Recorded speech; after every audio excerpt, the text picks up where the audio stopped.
मुख्तलिफ अनावीन पर आपने मुख्तलिफ उलमा को सुना। मैं चाहता हूँ कि एक ऐसा मौजू, एक ऐसा टॉपिक आज आपके सामने रखूँ जिसकी हमारे मुआशरे और समाज को बेहद ज़रूरत है। बल्कि वो मौजू इतना अहम है कि हमारी इबादतों का इन्हिसार भी उसी पर है। हम कितनी भी नमाजें पढ़ लें, कितने भी रोजे रख लें, लेकिन अगर हम अपने किसी मुसलमान भाई से नाराज हैं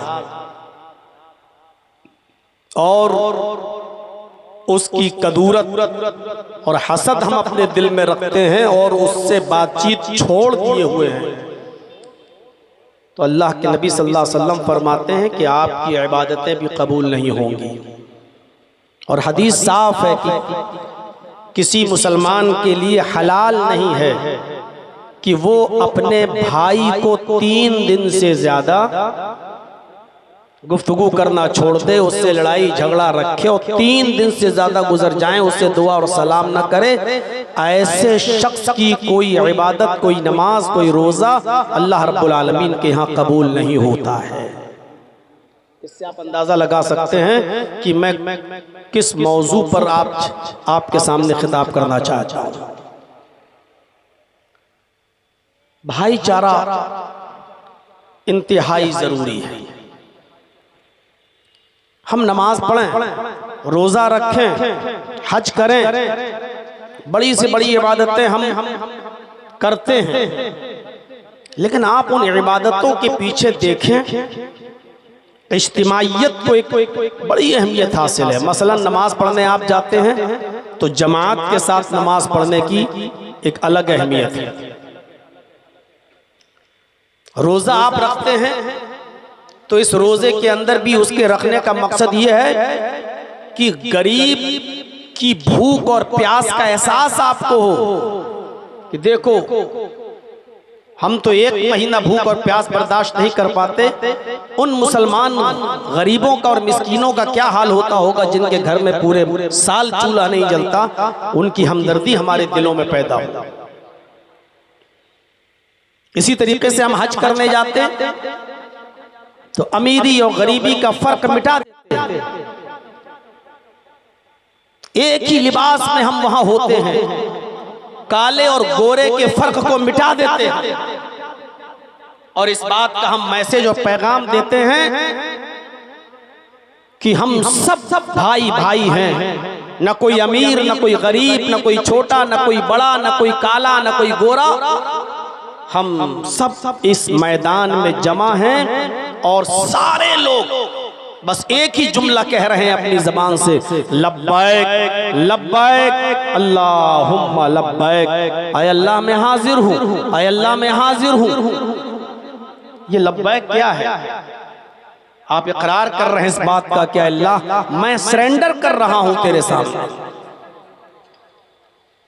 गुनाहों का बोझ लाद कर मैं आया हूँ और मैंने तेरे इस घर में अपने आप को पेश करके तेरे सामने सरेंडर कर दिया है।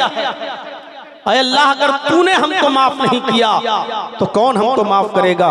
अल्लाह के नबी सल्लल्लाहु अलैहि वसल्लम ने फरमाया, हाजी जब हज के मैदान में होता है और अपने गुनाहों का इकरार करके अल्लाह रब्बुल आलमीन से तौबा करता है, इस्तिग़फ़ार करता है, मग़फ़िरत तलब करता है, उधर से आवाज़ आती है, फरिश्तों गवाह रहना, मेरे बंदे ने दामन मेरे सामने फैलाया, गुनाहों की माफ़ी मुझसे मांगी, मग़फ़िरत मुझसे मांगी, मग़फ़िरत मुझसे तलब की, मैंने अपने बंदे के गुनाहों को बिल्कुल उसी तरीके से मिटा दिया है, ख़त्म कर दिया है। जिस तरह कमा वाला था तुम मुहा, उसकी माँ ने उसको आज ही पैदा किया हो, जैसे कोई औरत किसी बच्चे को पैदा करती है अपने बतन से, अपने पेट से, जिस तरह वो बच्चा गुनाहों से पाको साफ होता है, मैंने अपने इस बंदे को भी गुनाहों से बिल्कुल पाको साफ कर दिया है।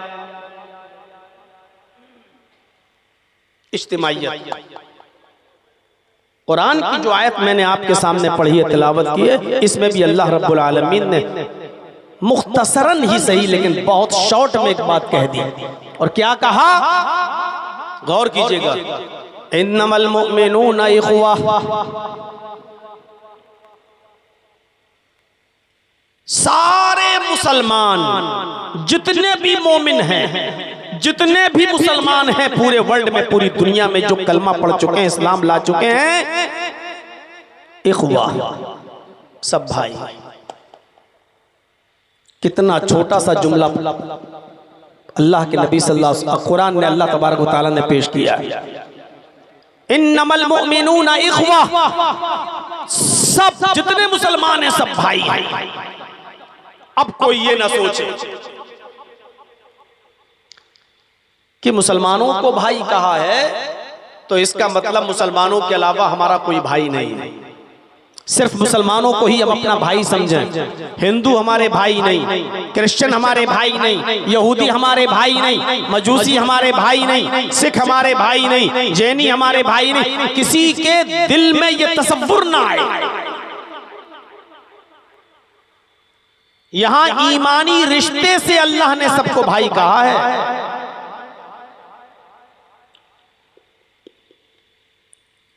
मोमिनों को, लेकिन इंसानी रिश्ते से सबको भाई कहा है। दो रिश्ते हैं, एक ईमानी रिश्ता और एक इंसानी रिश्ता। ईमानी रिश्ते से सिर्फ मुसलमान हमारे भाई हैं और इंसानी रिश्ते से सारी दुनिया के लोग हमारे भाई हैं। सारी इंसानियत जितने भी हिंदू, मुस्लिम, सिख, ईसाई, क्रिश्चियन, मजूसी, सिख, जो भी है इस दुनिया में सब भाई हैं। उसकी दलील क्या है? अल्लाह रब्बुल आलमीन ने कुरान करीम के अंदर दूसरी जगह इरशाद फरमाया, या अय्युहन नास इन्ना खलकनाकुम मिन ज़करिन व उन्सा वजअलनाकुम शुऊबन व क़बाइला लिताअरफू इन्ना अक्रमकुम इंदल्लाहि अत्क़ाकुम।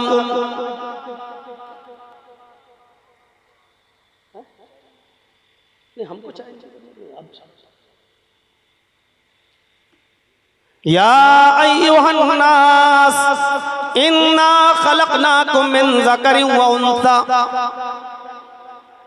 आए सारी दुनिया के इंसानों, संपूर्ण जगत की मानव जाति, हाय दुनिया के लोगों, हमने तुमको एक मर्द और एक औरत से पैदा किया है। इन्ना खलकनाकुम मिन ज़करिन व उन्सा, तुम्हारा बाप भी एक, तुम्हारी माँ भी एक। है इंसानों, तुम एक ही परम पिता की संतान हो, एक ही माता पिता की औलाद हो। यहाँ अल्लाह ने सारी दुनिया के इंसानों को कहा कि तुम सब एक ही बाप के और एक ही माँ के बेटे हो। अब कुरान की दो आयतें मेरे आपके सामने रख दी। पहली क्या है? इन्नमल मुअमिनूना इख्वा। यहाँ अल्लाह ने सारी दुनिया के मुसलमानों को भाई कहा है। और कुरान की जो दूसरी जगह की आयत मैंने आपके सामने पढ़ी है दूसरी जगह से, उसमें अल्लाह ने सारी दुनिया के इंसानों को एक बाप का और एक माँ का बेटा, एक बाप की औलाद और एक माँ की औलाद कहा है। यानी इंसानी रिश्ते से सब भाई और ईमानी रिश्ते से मुसलमान हमारे भाई। अच्छा, आप लोग भी ये जुमले बोलते हो कि नहीं? ये हमारा भाई है। अब कहा जाता है अच्छा सगा भाई है, नहीं नहीं नहीं, ये हमारे खाला का बेटा है, ये हमारे चचा का बेटा है, ये हमारे फूफा का बेटा है, लेकिन आप उसको भाई कहते हैं जबकि खून का कोई रिश्ता उसके साथ नहीं है आपका, लेकिन भाई वो भी है आपका। खाला जात सही, चचा जात सही, फूफा जात सही, मामा जात सही, लेकिन भाई वो भी है। लेकिन सगा भाई वही है कि जिस बाप का खून आपकी रगों में दौड़ रहा है, उसी बाप का खून आपके भाई की रगों में भी दौड़ रहा हो। जिस भाई ने आपकी माँ का दूध पिया, उसी माँ का दूध आपने भी पिया हो, ये सगा, ये हकीकी रिश्ता है, लेकिन भाई वो भी है। ये नहीं कहा कि तुम सिर्फ मुसलमानों के साथ रहम करो, अच्छा सलूक करो क्योंकि ये तुम्हारे भाई हैं, और दूसरों के ऊपर जुल्म करो, ये नहीं कहा इस्लाम ने। कुरान ये कहता है कि ईमानी रिश्ते से दुनिया के सारे मुसलमान तुम्हारे भाई हैं। इनसे तुम्हारी निस्बत ईमानी रिश्ते के लिहाज से ज्यादा बेहतर होना चाहिए, और जो इंसानी रिश्ते से तुम्हारे भाई हैं गैर मुस्लिम लोग, उनसे भी तुम्हारा अच्छा सलूक होना चाहिए। लेकिन जो तरजीह आप अपने ईमानी भाई को देंगे, वो तरजीह आप गैर मुस्लिम को, दूसरे भाई को नहीं देंगे। ये आमतौर पे देखा जाता है, आपको अपने बेटे से जो प्यार होगा वो आपको अपने पड़ोसी के बेटे से प्यार नहीं होगा। लेकिन ये मतलब नहीं है कि आप उससे नफरत करते हैं, आप उसको बुरा समझते हैं, नहीं। आपका पड़ोसी, उसका बेटा अगर बीमार हो जाए, गरीब आदमी है, आपको पता चला कि मेरे पड़ोस में रहने वाले मेरे दोस्त का बेटा हॉस्पिटल में एडमिट है, आप उसकी इयादत के लिए जाते हैं, देखा कि वो आईसीयू में एडमिट है, आप उसको देखने के लिए जाते हैं। वहां आप क्या करेंगे? चूंकि वो आपका अपना बेटा नहीं है, आप वहां आधा घंटा बैठ जाएंगे, ज्यादा से ज्यादा 1 घंटा आप बैठ जाएंगे। आप उस बेटे के बाप को, उसकी माँ को तसल्ली देंगे, इंशाअल्लाह आपका बेटा ठीक हो जाएगा। अगर वो जरूरतमंद हुआ, गरीब हुआ, ज्यादा से ज्यादा आप उसको 2, 4, 5 हजार रुपए से उसकी मदद कर देंगे। ये हमदर्दी है आपके अंदर और होनी भी चाहिए। लेकिन अगर पड़ोसी के बेटे के अलावा अगर उसी जगह पर आपका अपना बेटा है, तो आपका सुलूक क्या होगा? क्या आप यही करेंगे जो पड़ोसी के बेटे के साथ करते हैं? नहीं। आपका अगर अपना बेटा होगा तो आप अपने बेटे के इलाज के सिलसिले में सरकारी नौकरी भी छोड़ देंगे। 2-4 दिन मैं नहीं आऊंगा, मेरा बेटा बीमार है, तनख्वाह कटेगी काट लेना, लेकिन मैं अपने बेटे को देखूंगा। आप नौकरी छोड़ देंगे, आप बिजनेस करते हैं तो बिजनेस छोड़ देंगे, आप अपने शहर से दूसरे शहर माल बेचने जाते हैं, आप दूसरे शहर का सफर तर्क कर देंगे। और हॉस्पिटल में पड़ोसी के बेटे को तो आप आधा घंटा 1 घंटा दे रहे थे, अपने बेटे के लिए आप 24 घंटे देंगे। पड़ोसी के बेटे के लिए तो आपने 2, 4, 5 हजार रुपए से मदद की, लेकिन अपने बेटे के लिए आप तिजोरी का मुंह खोल देंगे। 10 लाख रुपया आप अपने बेटे के इलाज में खर्च कर देंगे, और लाखों रुपया खर्च करने के बाद भी अगर बेटे का इलाज नहीं हो रहा है और पैसों की जरूरत है, तो अपनी बीवी का जेवर तक आप बेच देंगे और अपने बेटे का इलाज कराएंगे। क्यों? क्योंकि आपका हकीकी बेटा है। तो आप अपने बेटे के साथ जो सुलूक करते हैं, वो पड़ोसी के बेटे के साथ या दूसरे की औलाद के साथ आपका वो सुलूक नहीं होता है। हालांकि नफरत नहीं है उससे आपको। यही कुरान कह रहा है, मुसलमान भी तुम्हारे भाई हैं और गैर मुस्लिम भी तुम्हारे भाई हैं, तुम सब एक ही बाप के और एक ही माँ के बेटे हो। लेकिन जो सुलूक, जो खूबी और जो बर्ताव आपका एक मुसलमान के साथ होना चाहिए, मुसलमान को जो तरजीह आप देंगे वो किसी गैर मुस्लिम को आप नहीं दे सकते, लेकिन उनके ऊपर जुल्म नहीं करेंगे आप। इन्नमल मुमिनून इख्वा, सारी दुनिया के मुसलमान आपस में भाई भाई।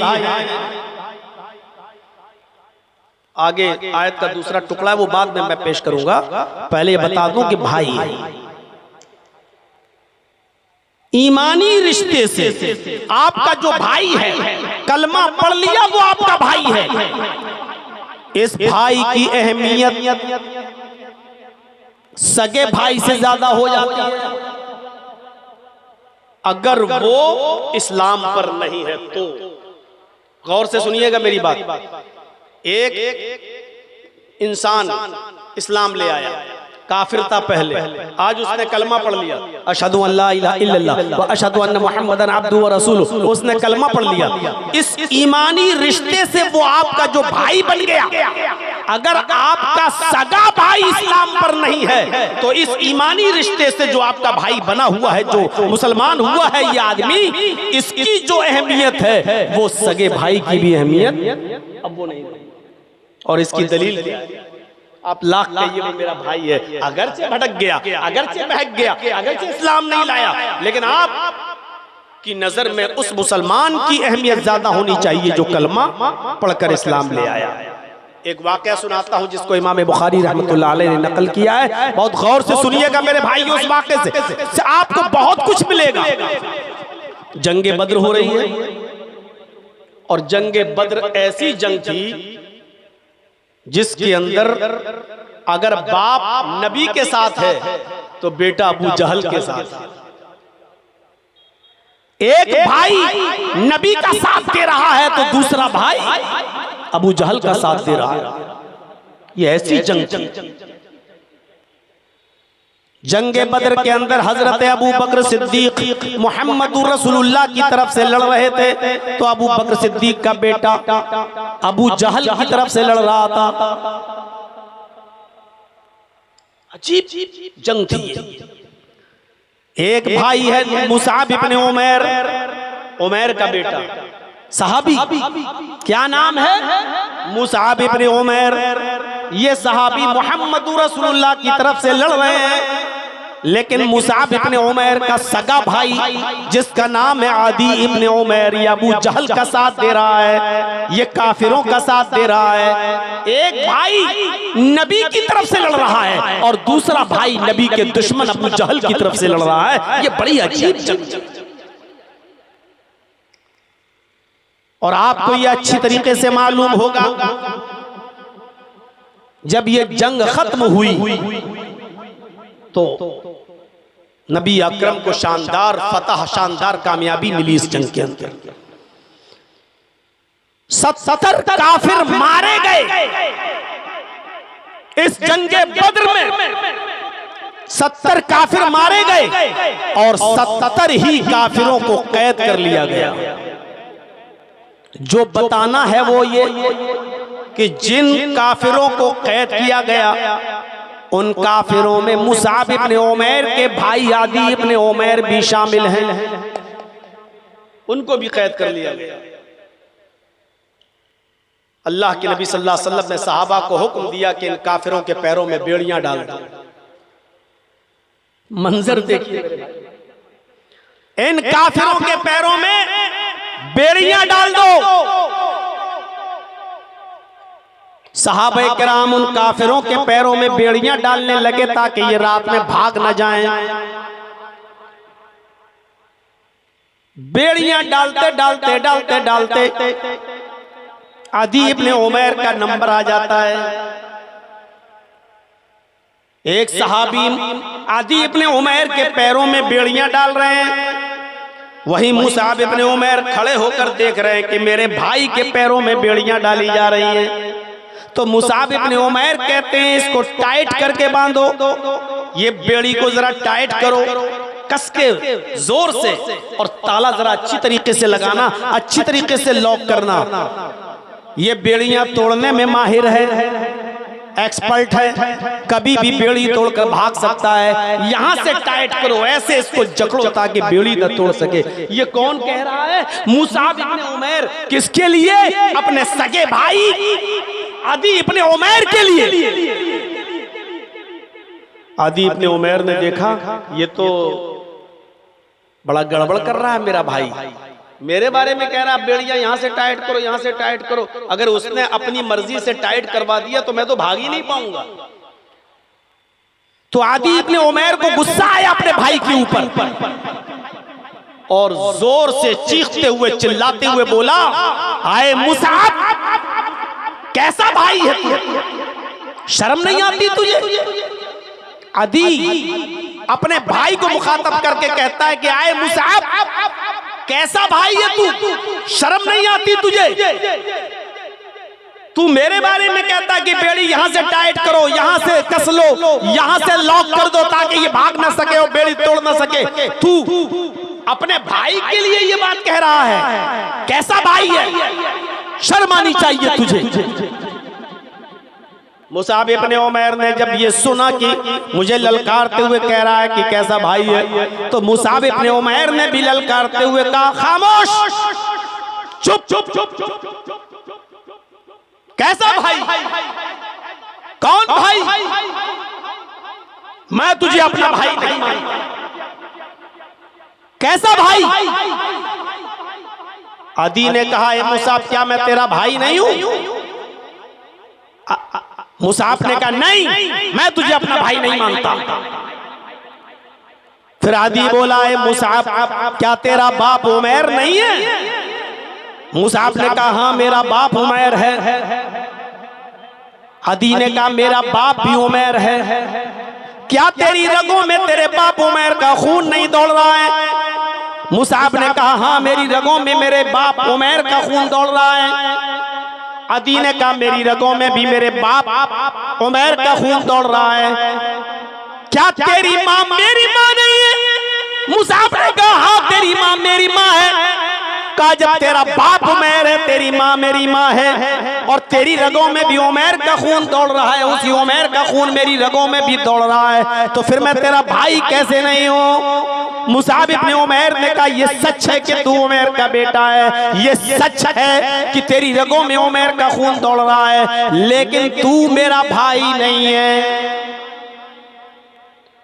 अदी ने झुंझलाते हुए कहा फिर तेरा भाई कौन है? जब तू खून के रिश्ते को तर्क कर रहा है, छोड़ रहा है, तो तू ये भी बता दे कि फिर तेरा भाई कौन है? मुसाब इब्न उमैर ने रोते हुए कहा आए आदि, मेरा भाई वो है जो तेरे पैरों में बेड़ियां डाल रहा है, जो तेरे पैरों की बेड़ियों को टाइट कर रहा है, जो तेरे पैरों की बेड़ियों को कस रहा है, ये मेरा भाई है। इसलिए कि मेरे इस भाई ने कलमा पढ़ा है अशहदु अल्ला इलाहा इल्लल्लाह व अशहदु अन्ना मुहम्मदन अब्दुहु व रसूलुहु। मेरे इस भाई ने कलमा पढ़ा है और तूने कलमा नहीं पढ़ा है। मेरा भाई वो है जो तेरे पैरों में बेड़ियां डाल रहा है।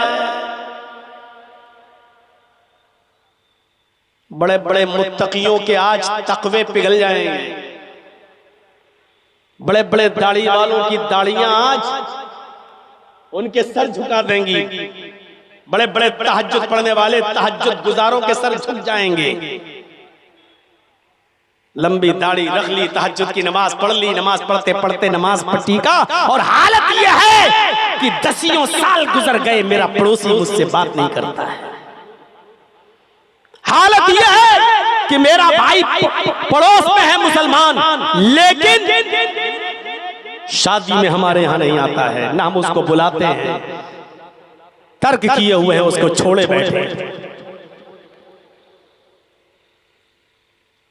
नहीं, हमारे बेटे की शादी में वो नहीं आएगा, हमारी बेटी की शादी में वो नहीं आएगा, तेरे बेटे की शादी में हम नहीं आएंगे। और मूछें इतनी ताव वाली कि आज के बाद खुशी और गम सारे रिश्ते खत्म, मौत मिट्टी खत्म, तेरे जनाजे में हम नहीं आएंगे, मेरे जनाजे में तुम बता। और हैं कौन हम? मोहम्मद असलम, मोहम्मद अकरम, मोहम्मद अजहर, मोहम्मद फला। नाम क्या है हमारा? इस्लामी नाम। हैं कौन हम? मुसलमान। और अपने भाइयों से नाराज, अपने भाइयों को छोड़े बैठे हुए हैं।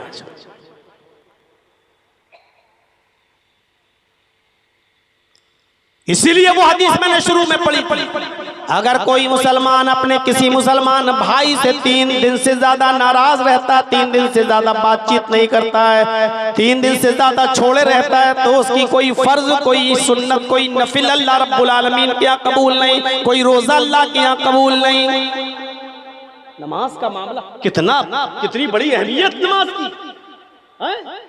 ये वो नमाज जो ना खुशी में माफ, ना गम में माफ, जो ना खुशी में माफ, ना गम में माफ। 8 लड़कियों के बाद अल्लाह ने आपको एक लड़का दिया है, कितनी बड़ी खुशी मिली आपको। मारे जश्न मना रहे हैं, माशाल्लाह आज मेरे घर में बेटा पैदा हुआ। अरे 6-7 लड़कियों के बाद अल्लाह ने आज लड़का दिया, आप खुश हैं कि आज बेटा हुआ। इसी वक्त आवाज आती है हय्या अलस्सलाह। इस खुशी में इतने मदहोश मत हो जाओ, नमाज का वक्त है, तुम्हें इस खुशी में भी नमाज पढ़ना है। 6-7 बेटियों के बाद अल्लाह ने एक बेटा दिया है। बेटा जवानी की दहलीज पर कदम रख चुका है, उसकी शादी के लिए बेटी देकर लड़की देख रहे हैं आप। अचानक आपके बेटे का एक्सीडेंट होता है, 7 लड़कियों के बाद एक लड़का मिला, जवान हो चुका है, उसका रिश्ता लग चुका है, लेकिन आज एक्सीडेंट हो गया, वो मर गया है। अब गौर करो, एक ही बेटा था 7 बेटियों के बाद, आज वो लड़का भी आपके सामने मरा पड़ा है एक्सीडेंट में, उसकी बॉडी रखी हुई है, आपकी आंखों में आंसू हैं, आपके ऊपर कयामत पहाड़ बनकर टूटी हुई है, गम का पहाड़ आपके ऊपर टूटा हुआ है। और इस मौके पर आवाज आती है हय्या अलस्सलाह। आपको गम बर्दाश्त करते हुए इस मौके पर भी आपको नमाज पढ़ने के लिए जाना है। इससे अंदाजा लगा सकते हैं आप नमाज का मकाम क्या है। अल्लाह को कितनी प्यारी है ये नमाज, जो खुशी में भी माफ नहीं, गम में भी माफ नहीं, बीमारी में भी माफ नहीं। खड़े होकर पढ़ो, तबीयत खराब है, खड़े होने की ताकत नहीं है तो बैठकर पढ़ो, बैठकर पढ़ने की ताकत नहीं है करवट से पढ़ो, करवट से पढ़ने की ताकत नहीं है तो आंख के इशारे से पढ़ो, आंख के इशारे से पढ़ने की ताकत नहीं है तो होंठ हिलाकर पढ़ो, लेकिन आपको हर हाल में नमाज पढ़ना है। इतनी प्यारी है अल्लाह की नजर में ये महबूब नमाज कि अल्लाह इसको किसी भी कंडीशन में अल्लाह ने इसको माफ नहीं किया है।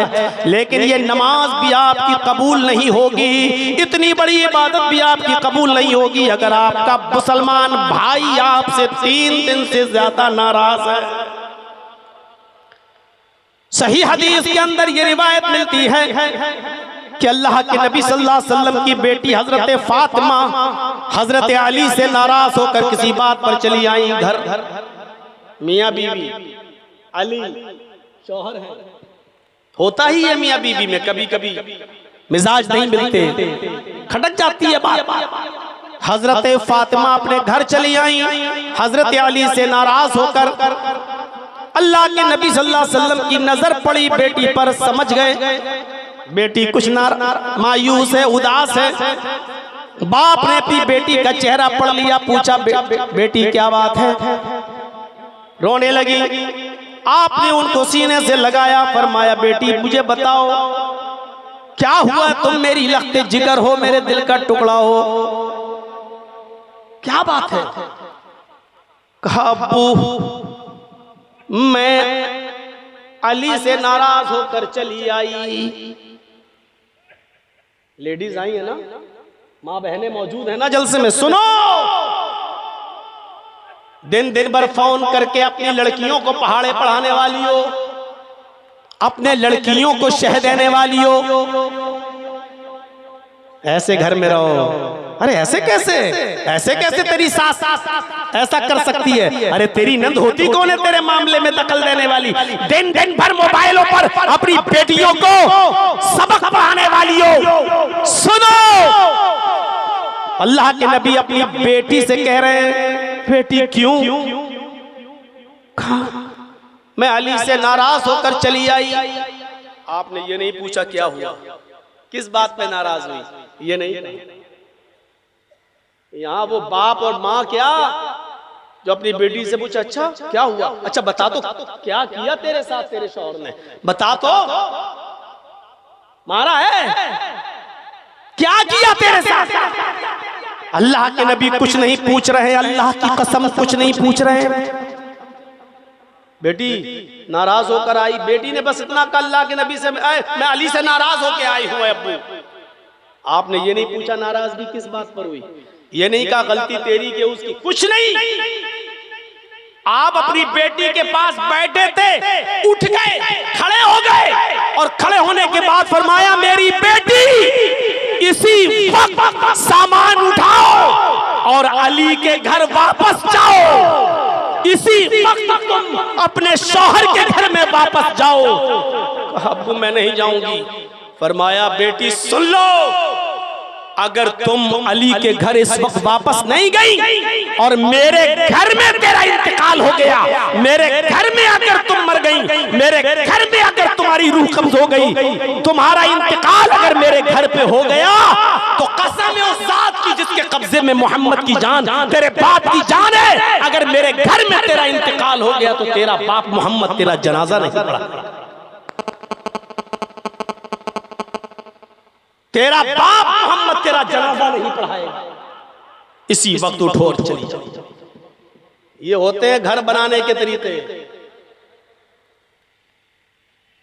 हज्जने सुन रही है ना, ये घर की औरतें ज्यादा बखेड़े करती है, यही घर ज्यादा बिगड़वाती हैं। सीरियल देख रही है ना, सास भी कभी बहू थी, पाकिस्तानी ड्रामे घरों में देखे जा रहे हैं। वही चीजें अपने घरों में अपनी बेटियों को उनके ससुराल में जाने के बाद बताए जा रहे हैं और पढ़ाए जा रहे हैं। अल्लाह के नबी ने फरमाया, बेटी उठो, इसी वक्त जाओ।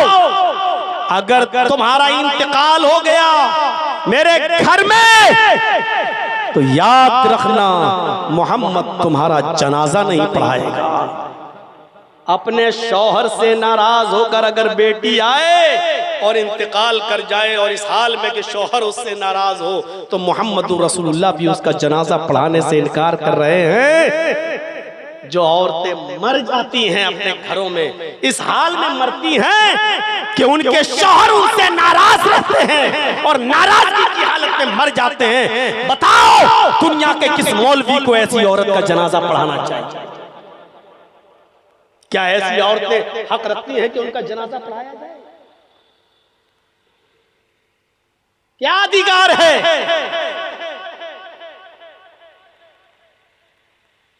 गलती भी नहीं पूछ रहे। जाओ पहले घर जाओ, घर पहुंचो, मैं आऊंगा, दोनों की गुफ्तगू सुनूंगा, जिसकी गलती होगी उसको समझा दूंगा। लेकिन अभी यहां क्या होता है? अच्छा बेटी बैठ जा, अब नाक न रगड़वा दूं तो कहना, उसके बाप को भी बुलाऊं, उसके भाई को भी बुलाऊं, और जो लोग 4 आदमी बीच में पड़े थे उनको भी बुलाऊंगा। तुम आए थे रिश्ता लेने के लिए और अपने घर के 10 चक्कर न लगवा ले, तब तक बेटी की डोली नहीं उठती, तब तक बेटी रुखसत नहीं होगी। शर्म करो बेगैरतो। लड़कियों के घर इसी तरीके से बिगड़वाए जाते हैं, बेटियों के घर इसी तरीके से बिगड़वाए जाते हैं। बात थोड़ी सी आगे निकल, ये है मेरा भाई जो तेरे पैरों में बेड़ियां टाइट कर रहा है। ईमानी रिश्ता खूनी रिश्ते से बढ़कर हजरत मुसाब इब्ने उमैर ने इस रिश्ते की परवाह नहीं की जो बाप का खून तेरी रगों में दौड़ रहा है। नहीं, मेरा भाई ये है जो तेरे पैरों में बेड़ियां डाल रहा है। ईमानदारी के साथ बताइए, ईमानी रिश्ते से जो हमारे भाई हैं जिन्होंने कलमा पढ़ा, उनके साथ हमारा क्या सलूक होना चाहिए, क्या बर्ताव होना चाहिए, क्या मामले होना चाहिए? अगर यहाँ हाथ उठवाए जाएं आपसे और स्टेज पर बैठे हुए सबसे, अगर हाथ उठवाए जाए, बताओ है कोई जो अपने किसी मुसलमान भाई से ऐसा कोई आदमी है जो नाराज ना हो, किसी से उसके ताल्लुकात खराब ना हो, सबसे उसकी बोलचाल हो, एक आदमी भी ऐसा नहीं कि जिससे उसकी रंजिश हो, दुश्मनी हो? तो मैं नहीं समझता हूं इस महफिल में कोई एक आदमी इल्ला माशाअल्लाह जिसका हाथ उठे और जो ये कह सके कि मेरी किसी से लड़ाई नहीं है। अगर हम स्टेज पर भी हाथ उठाएं तो स्टेज पर भी कोई मौलवी, खुद मौलवी जर्जीस भी ऐसा नहीं निकलेगा मेरे भाइयों जो ये कह सके कि मेरा किसी से कोई लड़ाई और मेरी किसी से कोई दुश्मनी नहीं है। सबसे ताल्लुकात होने के बावजूद हम फिर भी एक कहने पर मजबूर हो जाएंगे कि उससे दुश्मनी मैं जरूर रखता हूं जिसने मुझे जेल पहुंचाया था। इस बात का एतराफ करने में मुझे कोई बुराई महसूस नहीं हो रही है। जो सच्चाई है वो है। हम भी इस पैमाने में पूरे नहीं उतरेंगे। इस हम्माम में सब नंगे नजर आएंगे। बहुत आसान नहीं है किसी की गलती को माफ कर देना, बहुत आसान नहीं है किसी भाई की गलती को माफ कर देना। और माफ करना ये बहुत बड़े दिल गुर्दे का काम है।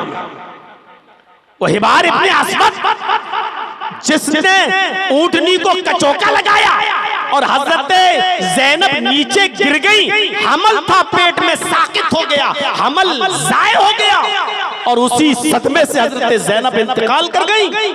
और जब मक्का फतह हुआ और हिबार इब्ने अस्वद सामने आया तो कहने लगा कि आपने सबको माफ किया, मुझे भी माफ कर दो। आपने कहा तेरा जुर्म क्या है? कहा मैंने ऊंटनी को कचौका लगाया, आपकी बेटी ज़ैनब हामिला थी, गिर गई, पेट में हमल था, बच्चा मर गया, इसी सदमे से आपकी ज़ैनब भी मदीने में इंतकाल कर गई। सदमा वही था। आपने कहा तू मेरी बेटी ज़ैनब का कातिल है। उसने सर नीचे कर लिया।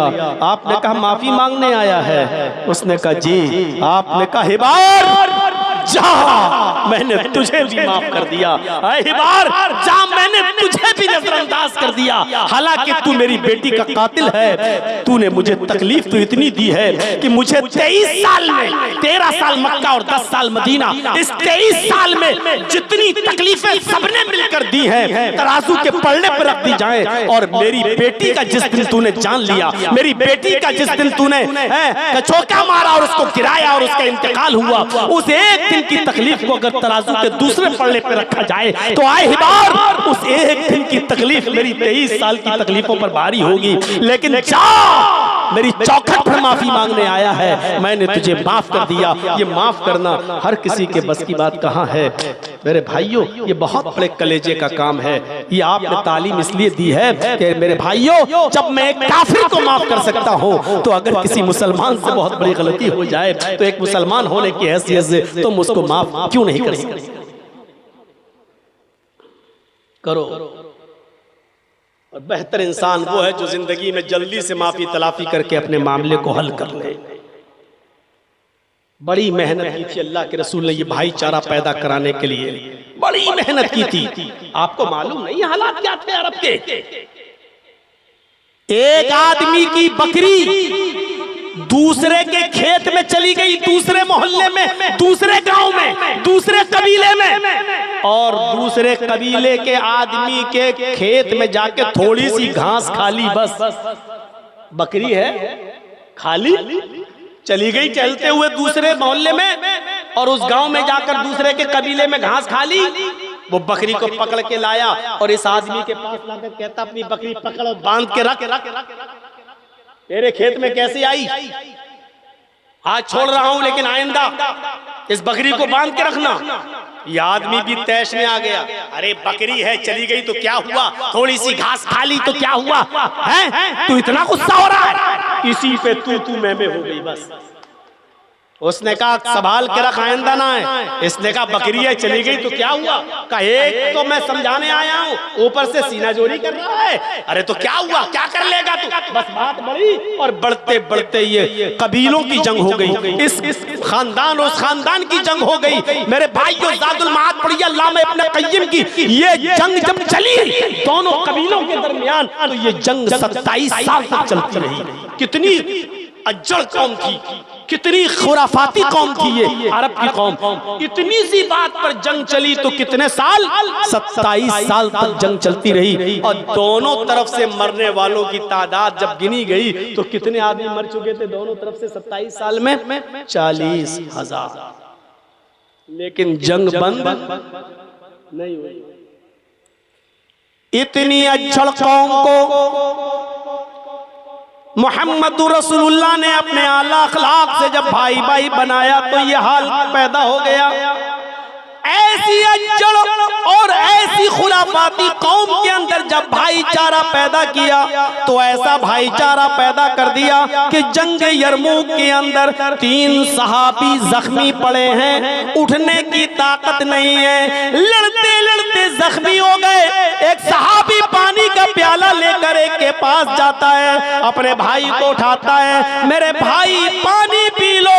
जैसे ही पानी का प्याला उसके होंठों तक जाता है, दूसरा सहाबी जो जख्मी है वो चीखते हैं, अरे थोड़ा सा पानी अगर बच जाए तो मुझे भी पिला देना, मैं भी प्यासा हूँ। इस प्यासे सहाबी ने, इस जख्मी ने जब सुना कि मेरा भाई जो जख्मी पड़ा है वो भी प्यासा है, इसने पानी हटा दिया, पानी छोड़ दिया, अपने भाई से कहा उस भाई को, जख्मी को पहले पानी पिलाओ, शायद वो मुझसे भी ज्यादा प्यासा है। ये आदमी उस आदमी के पास पानी का प्याला लेकर जाता है, उसके होठों पर पानी रखता है कि तीसरा चीखता है, मैं भी प्यासा हूं, अगर पानी बच जाए तो मुझे पानी दे देना। उस दूसरे ने भी रिफर कर दिया तीसरे की तरफ, वो मुझसे भी ज्यादा प्यासा नजर आता है, मैं नहीं पीऊंगा, उसको पिला दो। ये आदमी उस तीसरे के पास जाता है, उसको जमीन से उठाकर अपने सीने से लगाता है, पानी का बर्तन उसके होंठ तक ले जाता है, लेकिन देखता है कि इसकी चाचा आपरी के सुपुर्द हो गई, यह आदमी इंतकाल कर गया। उसने इस आदमी को जमीन पर लिटाया, लौट कर कर दूसरे के पास आया, क्या देखता है कि दूसरा भी अब पानी पीने की पोजीशन में नहीं है।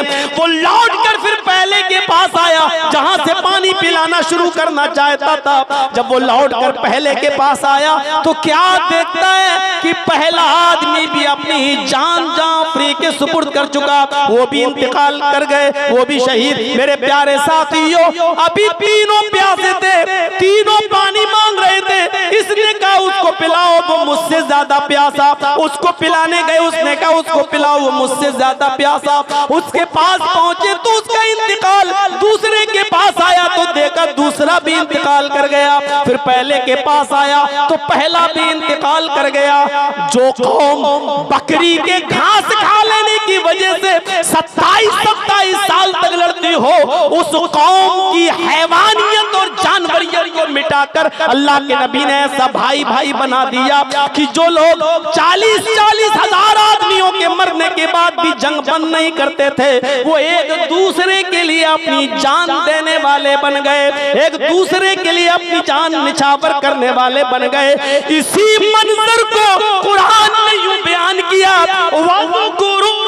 निअमतल्लाहि अलैकुम इज़ कुंतुम अदाअन फअल्लफ़ बैन क़ुलूबिकुम फ़अस्बहतुम बिनिअमतिही इख़वाना। ओ लोगों, तुम अल्लाह की उस नेमत को याद करो जो उसने तुम्हारे ऊपर की है। तुम अल्लाह की उस नेमत को याद करो जो उसने तुम्हारे ऊपर बरसाई है। तुम आपस में एक दूसरे के दुश्मन थे, तुम आपस में एक दूसरे के हरीफ थे। फ़अल्लफ़ बैन क़ुलूबिकुम, अल्लाह ने तुम्हारे दिलों में मोहब्बत पैदा कर दी। फ़अस्बहतुम बिनिअमतिही इख़वाना, तो तुम मेरी नेमत मुहम्मदुर रसूलुल्लाह की तालीम की वजह से फ़अल्लफ़ बैन क़ुलूबिकुम फ़अस्बहतुम बिनिअमतिही इख़वाना, आपस में भाई भाई हो गए। एक दूसरे के दुश्मन थे तुम जानों के, अब एक दूसरे के लिए तुम अपनी जान देने वाले बन गए। ये भाईचारा होता है। बताओ, पूरे आपके इस इलाके में, भगैया में, बिशुनपुर में और मंडरो और आपका ये चले जाइए खुर्दमनियान और पूरा इलाका साहिबगंज का, और एक आदमी मुझे ऐसा बताओ, एक आदमी ऐसा बताओ, 10 साल पुराना रिकॉर्ड उठाकर बताओ, 20 साल पुराना रिकॉर्ड उठाकर बताओ कि एक मुसलमान ने किसी दूसरे मुसलमान के लिए अपनी जान दी। किसी एक मुसलमान ने दूसरे के लिए अपनी जान निछावर की हो, ऐसा कोई एक मिसाल पेश कर, ऐसा बना दिया अल्लाह के नबी से नबी मोहम्मद रसूलुल्लाह ने। वज़्कुरू निअमतल्लाहि अलैकुम इज़ कुंतुम अदा, याद करो अल्लाह की उस नेमत को जो उसने तुम्हारे ऊपर की है। तुम आपस में एक दूसरे के दुश्मन थे, कुंतुम अदान, एक दूसरे के दुश्मन थे तुम, खून के प्यासे थे तुम। फ़अल्लफ़ बैन क़ुलूबिकुम, अल्लाह ने तुम्हारे दिलों में मोहब्बत डाल दी। फ़अस्बहतुम बिनिअमतिही, तुम अल्लाह की नेमत से यानी मोहम्मद रसूलुल्लाह की तालीम से आपस में भाई भाई हो गए। नबी ने हमें भाई भाई बनाया। इस रिश्ते को जरा देखिए आप, ये कोई मामूली रिश्ता नहीं है, ये कोई मामूली रिश्ता नहीं है। आप इस बात का अंदाजा लगाएंगे। सुनिए, अच्छा ठीक है, मौका मिला तो उसको लास्ट में वो टच करूंगा। सुनिए मेरे भाइयों, किस तरीके से भाईचारा पैदा कर दिया। जंग यरमुक का मंजर आपके सामने है। मुसलमान तो वो होता है जो अपने लिए जो चीज पसंद करे वो अपने भाई के लिए भी वही चीज पसंद करेंगे। हाफिज शमशुद्दीन ज़हबी ने अपनी किताब तज़किरतुल हुफ़्फ़ाज़ के अंदर एक वाक़या नकल किया, बड़ा दिलचस्प और जबरदस्त वाक़या, और सुनते चलिए मेरे भाइयों उस वाक़े को। 2 सहाबी की दुकान है, 2 सहाबी की दुकान, इनकी भी इसकी भी, दोनों कपड़ा बेचते और चिपकी हुई दुकान है पड़ोस में, दोनों सहाबी, और दोनों की दो दो तीन तीन बीवी। वैसे तो सहाबे किराम में कोई एक भी हमें तो ऐसा मिला नहीं कि जिसकी एक बीवी हो। एक से ज्यादा ही रही, एक आध रही होगी, हमारे इल्म में नहीं है। इनकी भी दो दो तीन तीन बीवी, दोनों तीनों बीवियों से बच्चे, कसीरुल अयाल, दोनों की कपड़े की दुकान। एक कस्टमर आता है और एक सहाबी की दुकान में कपड़े को खरीदने के लिए जाता है। एक थान पसंद आ जाता है, वो कपड़ा लेकर चला आता है। मेरे साथियों जरा गौर से सुनिएगा, वो आया और कपड़ा लेकर चला गया। थोड़ी देर के बाद, एक आध घंटे के बाद, आज के टाइम के हिसाब से, उसी दुकान पर एक दूसरा आदमी आता है। उसने भी एक कपड़ा पसंद किया और कपड़े का थान लेकर चल दिया। थोड़ी देर के बाद एक और कस्टमर आता है, उसने भी एक कपड़ा खरीदा और कपड़ा लेकर चल दिया। इतने में जोहर की अजान होती है। दोनों सहाबी जो कपड़ा बेचते हैं, ये दोनों जोहर की नमाज पढ़ने के लिए चले गए। जोहर की नमाज पढ़ने के बाद जब दोनों कपड़े की दुकान पर अपनी अपनी दुकान पर बैठते हैं, तो इस दुकान पर एक और कस्टमर आता है जिसके 3 थान बिक चुके हैं। इसी दुकान पर एक और कस्टमर आता है, कहता है कि मुझे कपड़ा चाहिए। अभी एक आदमी आपके यहां से लेकर गया, उसी ने मुझे भेजा। अब ये सहाबी परेशान है, कपड़ा तो मेरे पास है, 3 मेरे बिक चुके हैं, चौथा भी कस्टमर है, मेरे पास कपड़ा भी मौजूद है। लेकिन सोच देखिए क्या कहते हैं दिल में कि मेरे तो 3 कपड़े बिक चुके हैं, मुझे इतनी प्रॉफिट हो चुकी है कि आज मेरे घर में चूल्हा जल जाएगा, मेरी बीवी और मेरे बच्चे पेट भर के खाना खा लेंगे।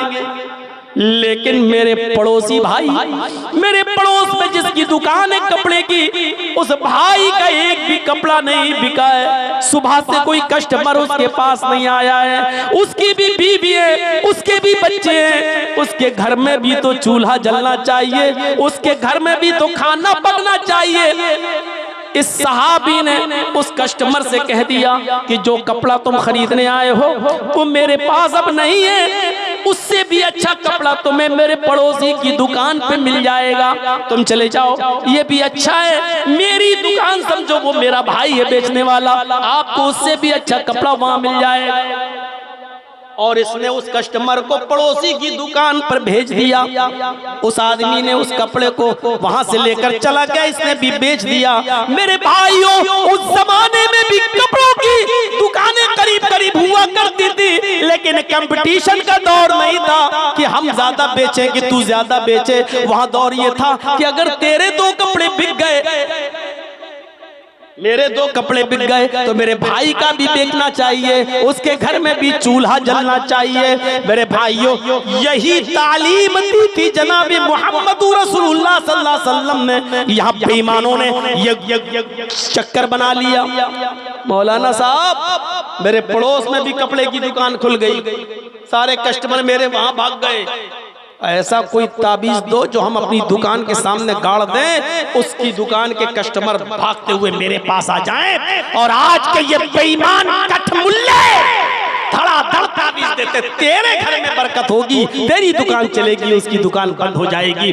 अरे मोहम्मद रसूलुल्लाह ने जो तालीम दी थी, वो तालीम ऐसी थी कि दोनों की दुकानें चले, दोनों अपने घर के चूल्हे जलाएं, दोनों के घरों में और दुकानों में खैरो बरकत हो। लेकिन आज सूरत हाल ये हो चुकी है कि हमारी यहाँ दुकान है, बगल में एक और कस्टमर आ रहा है, हम दूर से ही चिल्लाते हैं, भैया इधर आओ, इधर आओ, इधर आओ। कभी आपने देखा होगा, गोश्त की दुकानें, चिकन की दुकानें, बड़े के गोश्त की दुकानें लाइन से लगी हुई हैं, और मछली वछली बिक रही है बाजार में, तो आप देखेंगे एक आदमी इधर आइए, इधर आइए, अरे उठ के भागता भी, लाइए हम आपको देते हैं। अरे आपको ऐसा गोश्त देंगे, आप याद करेंगे, फिर हमारी दुकान से ही आप हमेशा खरीदेंगे। आप आज के दौर को देखिए और उस जमाने को देखिए, जो अपने लिए पसंद करो वो अपने भाई के लिए पसंद करो। इस हदीस पर कौन अमल कर रहा है? कौन? और माशाअल्लाह है मुसलमान। अभी कल जुमा है ना, खैर मैं तो जा रहा हूँ वहाँ पढ़ाने के लिए ललमटिया। अब इश्तिहार भी निकल गया। अब कल देखिएगा माशाअल्लाह मस्जिद में जगह तक नहीं मिलेगी। नजर आएंगे मुसलमान सब। रब्बानी साहब आपके यहाँ जुमा पढ़ाएंगे, मस्जिद भर जाएगी, मुसलमान आएंगे सब नजर। लेकिन पूछो मुसलमान तो वो है जो अपने लिए पसंद करो वो दूसरे के लिए भी, अपने भाई के लिए भी वही पसंद करता है। अल्लाह के रसूल ने मुसलमान की तारीफ तो ये की है कि अल मुस्लिमु मन सलिमल मुस्लिमूना मिन लिसानी व यदी। मुसलमान वो है कि जिसकी जबान से और जिसके हाथ से दूसरे मुसलमान को तकलीफ ना हो। क्या हम मुसलमान हैं? हमारी जबान से और हमारे हाथ से क्या मुसलमान महफूज रहता है? हमारी जबान से और हमारे हाथ से कितने मुसलमान महफूज हैं? हम अंदाजा लगा। जुल्म का हाल तो पूछो मत। कितने अमीर लोग ऐसे होंगे जिन्होंने अपने पड़ोसियों की 1 मीटर 1 गज 1 फुट जमीन दाब ली होगी, क्योंकि उनका मामला बिगड़ रहा था और वो बेचारा गरीब आदमी केस भी नहीं कर सकता, और पंचायत भी बैठी तो सारे गांव वाले मिलकर उसी अमीर आदमी का साथ देने लगे, क्योंकि गरीब आदमी की तरफ से कौन बोलेगा? मेरे भाइयों, कितना बड़ा जुल्म आज! क्या यही इस्लाम सिखलाता है? यही अल्लामा ज़हबी की एक किताब है जिसका नाम है अल कबायर, किताबुल कबायर, अल्लामा ज़हबी की। अल्लामा ज़हबी ने अपनी किताब अल कबायर के अंदर एक वाक़या नकल किया है, एक जालिम का एक बेचारा गरीब आदमी दरिया के किनारे मछली पकड़ रहा था, और मछली पकड़ते पकड़ते एक बड़ी मछली उसके हाथ में आ गई। वो खुश था, आज मेरे 8 बच्चे घर में बैठ के खाना खाएंगे, इस मछली से सबका पेट भर जाएगा, मेरी बीवी भी आज पेट भर के खाना खाएगी, मेरे बच्चे भी पेट भर के खाना खाएंगे। ये गरीब आदमी बेचारा बहुत मजबूर हो, गरीब आदमी, बेबस आदमी, उस मछली को लेकर अपने घर की तरफ जा रहा है। रास्ते में एक अमीर, एक दौलतमंद आदमी, एक सोर्सफुल आदमी, बड़ा आदमी, उसकी नजर इसकी मछली पर पड़ गई। उसने सोचा इसकी मछली छीन ली जाए तो आज हम अपने दोस्तों को दावत करके खिलाएंगे, आज हमारे दोस्त बहुत खुश होंगे। इस आदमी ने उस गरीब आदमी से कहा मछली मुझे दे दे। इसने कहा साहब बड़ी मेहनत से पकड़ी है, मेरे बच्चे भूखे वो खाएंगे। उसने कहा दे रहा है या नहीं दे रहा? जबरदस्ती छीनने लगा। इस आदमी ने कहा अगर आपको मछली की इतनी जरूरत है तो ले लीजिए, लेकिन इसकी कुछ कीमत दे दीजिए ताकि मैं कुछ और अपने बच्चों को पकाकर खिला सकूं, मेरे घर में चूल्हा जल सके और मेरे बच्चे कुछ खा सके। इस जालिम ने कहा चुप चुप, मछली दे, कुछ नहीं मिलेगा तुझे, ये मछली मुझे दे। वो जबरदस्ती उस मछली को छीनने लगा, लेकिन चूंकि इसके सामने इसके बच्चों की भूख थी, ये मछली देना नहीं चाह रहा था। जब छीना तो इसने उसके हाथ को मुंह में रख लिया ऐसे मजलूम ने, और उसका अंगूठा, उस जालिम का अंगूठा इस मजलूम के मुंह में आ गया ऐसे। इसने सोचा काट लूं ताकि ये छोड़ दे मछली। उसने काटा, लेकिन वो ताकतवर था, उसने झटक लिया और मछली छीन ली, और इस गरीब आदमी से मछली छीन कर जाने लगा। लेकिन थोड़ा सा दर्द हुआ उसके काटने का। ये आदमी चीखता रहा कि देखो इस मछली के अलावा मेरे बच्चों के पास खाने के लिए कुछ नहीं है, अल्लाह के वास्ते ये मछली दे दे या उसकी कोई कीमत दे दे। ये हंसते हुए जाने लगा और कहने लगा चल जा, हट हट हट। ये बार बार देखता रहा, उस वक्त तक देखता रहा जब तक वो जालिम आदमी इस आदमी की नजरों से ओझल नहीं हो गया। जब वो आदमी उसकी आंखों से छिप गया और मछली लेकर गायब हो गया, इस मजलूम आदमी ने नजरें आसमान पे डाली और इसने बड़बड़ाते हुए कुछ होंठ हिला दिया, कुछ बड़बड़ा दिया, होंठ हिला दिया। ये जालिम आदमी मछली पकाता है, अपने दोस्तों को खिलाता है, और खाने के बाद सब बिस्तर पे अपने अपने घरों पे सोने के लिए चले जाते हैं। रात का अंधेरा है, रात की तारीकी है, इस आदमी के अंगूठे में दर्द शुरू होता है। ये जालिम आदमी पैसे वाला आदमी था, भागता हुआ किसी तबीब के पास गया। तबीब ने कहा दर्द हो रहा है कि हाँ, कुछ लेप था, लगा दिया गया। उस जमाने में जो इलाज चलता था, लेप लगा दिया, कहा ठीक है सुबह तक दर्द बंद हो जाएगा। सुबह देखता है कि वो अंगूठा और पूरी तरीके से पक चुका है। ये तबीब को दिखाने के लिए गया, कहा साहब बजाय सही होने के और पक रहा है। हकीम ने, तबीब ने कहा इसमें तो जहर फैल रहा है, तुम्हारा ये अंगूठा काटा जाएगा। अगर अंगूठा काटा ना गया तो ये जहर पूरे हाथ तक फैल जाएगा। उसने 2-4 हकीमों को दिखाया, सबने यही कहा कि जहर अंगूठे में भर चुका है, इस अंगूठे को कटवा दो। बिल आखिर 5 दिन के बाद उसने अपने अंगूठे को कटवा दिया, लेकिन जहर इन्फेक्शन था जो खत्म होने का नाम नहीं लिया। जैसे कैंसर में कभी कभी ऐसा होता है कि अगर ऑपरेशन कर दिया जाए तो ऑपरेशन के बाद फिर और जल्दी कैंसर पूरे जिस्म में फैल जाता है।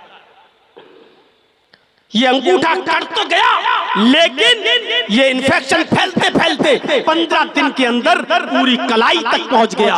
तबीब को दिखाया ये क्या हो रहा है। तबीब ने कहा कि जहर तुम्हारी कलाई तक आ गया, ये कलाई काटी जाएगी। बिल आखिर उसने कलाई भी कटवा दी। कुछ दिनों के बाद फिर इन्फेक्शन फैलते फैलते फैलते फैलते कोहनी तक आ गया। तबीब ने बताया कि तुम्हारी कोहनी काटी जाएगी, वो कोहनी भी कटवा चुका। इन्फेक्शन फैलते फैलते फिर बाजू तक आ गया। 3 महीने 4 महीने का अरसा गुजर चुका। ये कहता तबीब साहब गौर से देखो आखिर हो क्या रहा मेरे साथ। तबीब ने उसके बाजू को देखा और कहा बाजू तो मैं काट दूंगा, लेकिन तुम्हारी बीमारी इस स्टेज पर पहुंच चुकी है कि अब मेरे पास उसका इलाज नहीं है। मेरा तिब्बी इल्म यहीं पर खत्म हो जाता है। अब सुनो, मैं तुम्हें जो बताना चाहता हूँ वो बात यह है कि मेरा इल्म ये कहता है कि तुमने किसी की बद्दुआ ली है, तुमने किसी के ऊपर जुल्म किया है, इसलिए तुम्हारा इन्फेक्शन खत्म होने का नाम नहीं लेता। मैं ये बाजू तुम्हारा काट दूंगा, लेकिन फिर इन्फेक्शन फैलते फैलते तुम्हारे जिस्म में फैल जाएगा और आखिरकार इसी बीमारी में तुम मुब्तला होकर मर जाओगे। अगर चाहते हो कि ये बीमारी यहीं पर रुक जाए तो उस मजलूम को ढूंढो जिस पर तुमने जुल्म किया है, उससे माफी और तलाफी करो। अगर वो तुम्हें माफ कर दे तो अल्लाह भी तुम्हें माफ कर देगा और ये बीमारी तुम्हारी यहीं पर रुक सकती है। ये आदमी गौर करने लगा कि मैंने किसके ऊपर जुल्म किया। सोचता मैं तो किसी के ऊपर जुल्म ही नहीं किया, लेकिन रात में सोचता है कि मेरे अंगूठे से दर्द हुआ और अंगूठे में दर्द उसी दिन था जिस दिन उसने मेरे अंगूठे में काटा, यहीं से बीमारी फैली। हो न हो उस आदमी की कोई बद्दुआ लगी जिसकी मछली मैंने छीनी। उस आदमी को वो सुबह के ढूंढने लगता है, ढूंढने में उसको 15 दिन का समय लगता है। 15 दिन के बाद वो उस आदमी को ढूंढ ही लेता है, मजलूम को, और कहता है कि अस्सलामु अलैकुम। उसने जवाब दिया। इस जालिम ने पूछा क्या तुम मुझे पहचानते हो? मजलूम ने जवाब दिया शक्ल तो देखी देखी लग रही है, लेकिन सही से मेरे जहन में नहीं आ रहा है कि तुम कौन हो। इस जालिम ने कहा गौर से पहचानो, मैं वही जालिम इंसान हूँ जिसने तुम्हारी मछली छीनी थी, जिसने तुम्हारी मछली छीनी थी और तुमने मेरे अंगूठे में काटा था। उसी अंगूठे से इन्फेक्शन फैला, पहले अंगूठा कटा, फिर कलाई कटी, फिर मेरी कोहनी कटी, अब इन्फेक्शन बाजू तक फैल गया। मैं इस नतीजे पे पहुंचा और हकीमों ने, तबीबों ने मुझे इस नतीजे पर पहुंचा दिया कि मैंने किसी मजलूम की बद्दुआ ली है, मैंने तुम्हारे अलावा किसी पर जुल्म नहीं किया था, इसलिए शायद तुमने मुझे कोई बद्दुआ दी हो, इसलिए मैं तुम्हारे पास माफी मांगने आया हूँ। हो सके तो तुम मुझे माफ कर दो। इस आदमी ने जब सुना कि इसकी ये हालत हो गई, देखा उस जालिम को अपने सीने से लगाया और कहा सॉरी, मैं नहीं जानता था, मैं नहीं जानता था कि मेरी बद्दुआ कबूल हो जाएगी और अल्लाह उसको सुन लेगा और तुम्हारा यह हाल कर देगा। मैंने तो गुस्से में बद्दुआ दे दी थी, मैंने जानबूझकर बद्दुआ नहीं दी, लेकिन मुझे क्या मालूम कबूल हो जाएगी। जाओ, मैंने तुम्हें दिल से माफ कर दिया, दिल से माफ कर दिया। इस जालिम ने पूछा कि ठीक है तुमने मुझे माफ तो कर दिया, अब मैं जा रहा हूँ यहाँ से, अल्लाह तुम्हें खुश रखे, लेकिन तुम इतना बता सकते हो क्या कि तुमने मुझे बद्दुआ क्या दी थी? तुम्हारी जबान से क्या जुमले निकले? इस मजलूम ने कहा कि जब तुम मेरी मछली छीन कर जा रहे थे, मैं चीखता रहा, चिल्लाता रहा, मेरे बच्चों की भूख मेरे सामने थी, उनको भूख से बिलबिलाते हुए देखना मेरा सामने था। मैं सोच रहा था कि आज का चूल्हा कैसे जलेगा और मेरे बच्चे क्या खाएंगे। इस गुस्से में मैंने आपा खो दिया। जब तुम मेरी नजरों के सामने से गायब हो गए तो मेरी जबान से ये बद्दुआ निकल गई, आय अल्लाह, इस जालिम को तू ऐसी सजा दे जो लोगों के लिए निशाने इबरत बन जाए।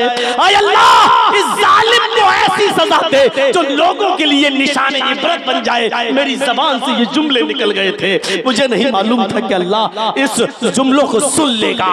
आए गरीबों पर, मिस्कीनों पर, मसलूमों पर जुल्म करने वालों, इस दुनिया में अपने जुल्म का बदला तुम पाकर रहोगे। अपनी जिंदगी में तुम उस अंजाम को भुगत के रहोगे। दो गुनाह ऐसे हैं जिसकी सजा इस दुनिया में बंदा पा लेता है और आखिरत में तो सजा बाकी रहती है। उस आदमी को उस वक्त तक मौत नहीं आएगी जब तक कि इन दो जुर्मों की सजा, इन दो जुल्म की सजा, इन दो गुनाहों की सजा इस दुनिया में भुगत न ले। उनमें पहला शख्स वो है जिसने अपने बाप को रुलाया, अपने बाप को सताया, अपने बाप को दुख पहुंचाया। जब तक बाप को सताने का अंजाम इस दुनिया में देख न ले, उसको सजा न मिल जाए, उससे पहले उसको मौत नहीं आ सकती है। और दूसरा वो जालिम जिसने किसी मजलूम पर जुल्म किया, गरीब पर जुल्म किया, जब तक वो इस दुनिया में उस जुल्म के बराबर सजा न पाले और दर्दनाक सजा न पाले, तब तक इस दुनिया से उसकी मौत नहीं आएगी। अगर तुमने किसी जालिम मजलूम पर 1 लाख रुपया छीना, बेईमानी की, या 1 लाख रुपए की कोई चीज जमीन और जायदाद पे कब्जा किया, अल्लाह ताला जब तक इस जालिम की महबूब चीज पर हमला करके जब तक तुम्हारा 10 लाख खर्च ना करा देगा, ये मौत तुम्हें नहीं आएगी। तुम्हारी महबूब तरीन चीज क्या है? औलाद। तुमने किसी गरीब पर जुल्म किया, 1 लाख रुपया छीना, अल्लाह तेरे बेटे को कैंसर का मरीज बना देगा। 10 लाख रुपया खर्च करके भी तेरा बेटा सही नहीं होगा, तेरी बीवी को बीमार कर देगा। तेरा 20 लाख रुपए खर्च होकर भी तेरी बीवी खर्च सही नहीं होगी। जब तक ये जालिम अपने जुल्म की सजा का अंजाम इस दुनिया में न देख ले, उसको मौत नहीं आएगी।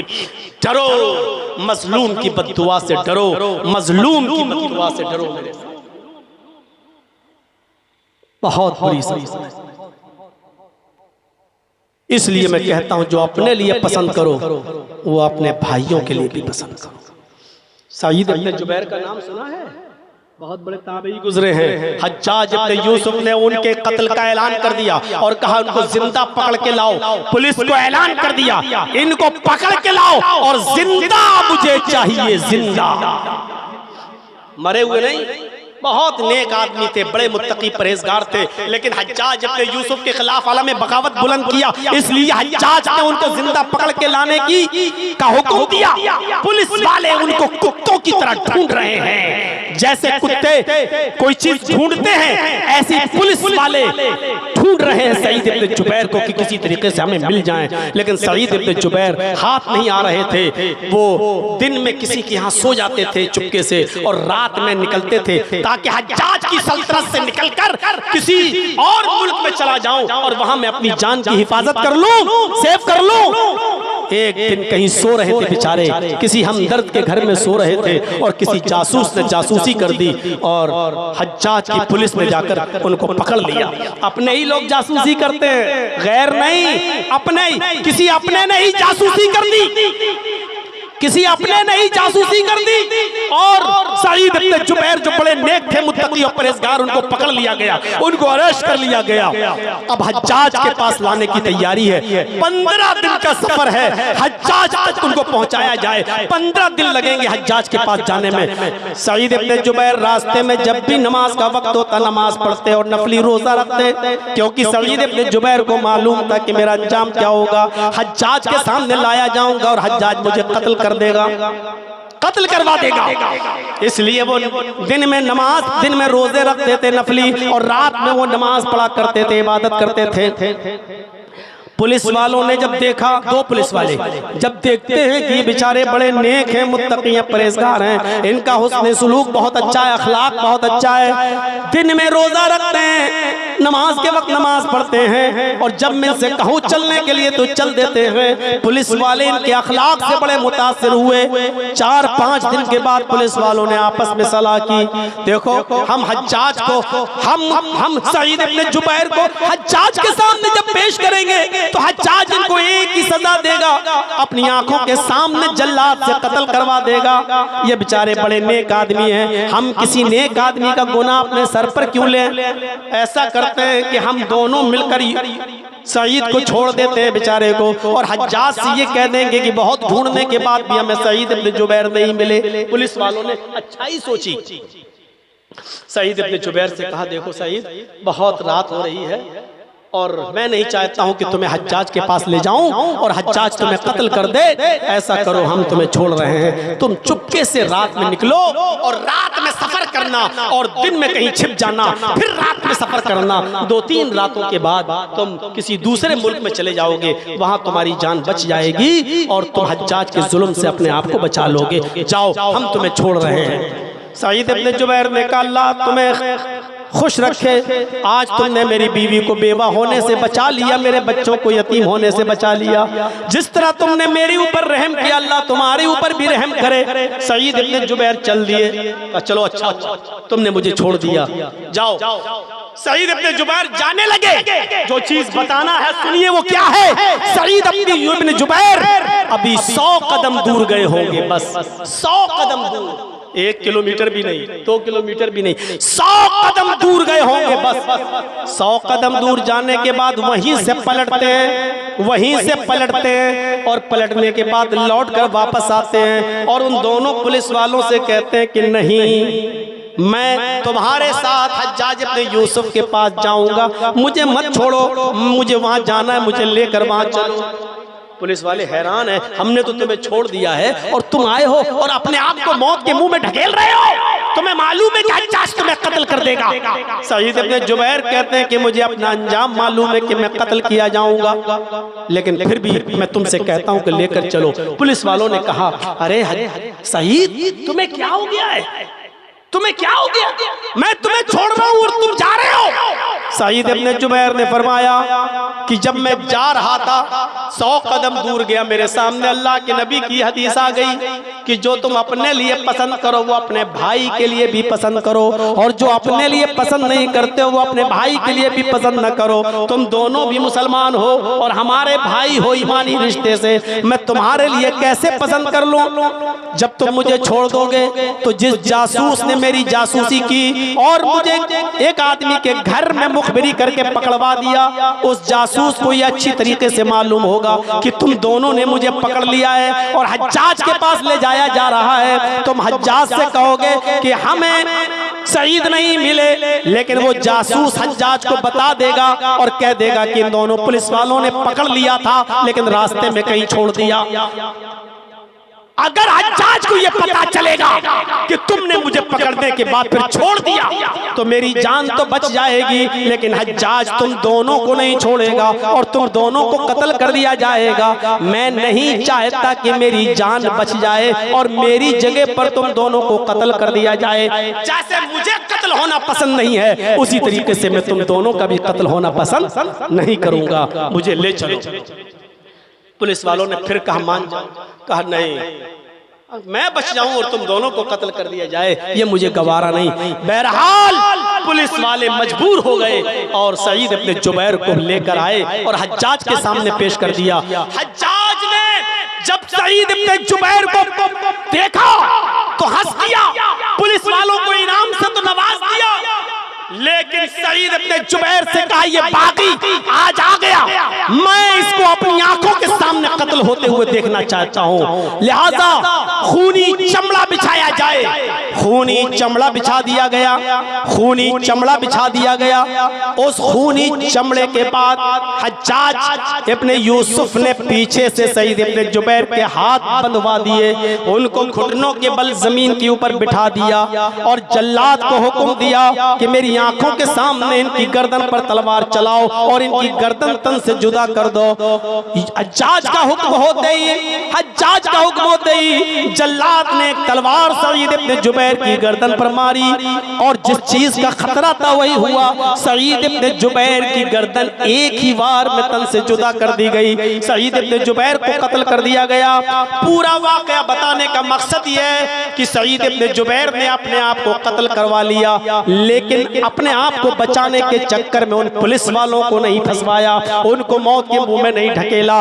मुसलमान वो होता है जो अपने आप को बचाकर दूसरों को नहीं फंसवाता है। मुसलमान वो होता है जो चीज अपने लिए पसंद करता है वही दूसरों के लिए भी पसंद करता है, और जो अपने लिए पसंद नहीं करता वो दूसरों के लिए भी पसंद नहीं करता। मेरे भाइयों, दो बच्चों के आप शेख को भी सुनेंगे, अब्दुल गफ्फार साहब को भी सुनेंगे, अब तक तो उनको स्टेज पे आ जाना चाहिए। तो मेरे भाइयों, जब तक आप हम्द पढ़ सुने, नात सुने, मेरे अंदर अभी हिम्मत नहीं, बकिया बातें इंशाअल्लाह कल तफसील के साथ आपके सामने आएंगी। वक्त पहले मिला तो पहले, बाद में मिला तो बाद में। हम तो कमेटी वालों के मातहत हैं, हमें जब चाहे मिलेगा आपके सामने हाजिरी दी जाएगी। हम अल्लाह से दुआ करते हैं कि अल्लाह आलमीन हमारे अंदर भाईचारा पैदा फरमा दे। जो एक मुसलमान का दूसरे मुसलमान के दिल में जो जगह होनी चाहिए वो जगह हमारे दिल में पैदा फरमा दे। हम सबको आपस में भाई भाई बना दे। बारे इलाह एक दूसरे की हमदर्दी, एक दूसरे की गमख्वारी हमारे दिलों में पैदा फरमा दे। हसद, कीना, बुग़्ज़, इनाद और दुश्मनी तो हमारे दिलों से निकाल दे। बारे इलाह हम जमीअ मुसलमानों को इत्तेफाक और इत्तेहाद के प्लेटफार्म पर कायम फरमा दे। हम सबको आपस में भाई भाई बना दे। जब तक तू हमें जिंदा रख, इस्लाम में जिंदा रखना, और जब हमारा खात्मा हो तो ईमान पर हमारा खात्मा फरमाना। वमा अलैना इल्लल बलागुल मुबीन व आखिरु दावाना अनिल हम्दुलिल्लाहि रब्बिल आलमीन। अस्सलामु अलैकुम व रहमतुल्लाहि व बरकातुहू।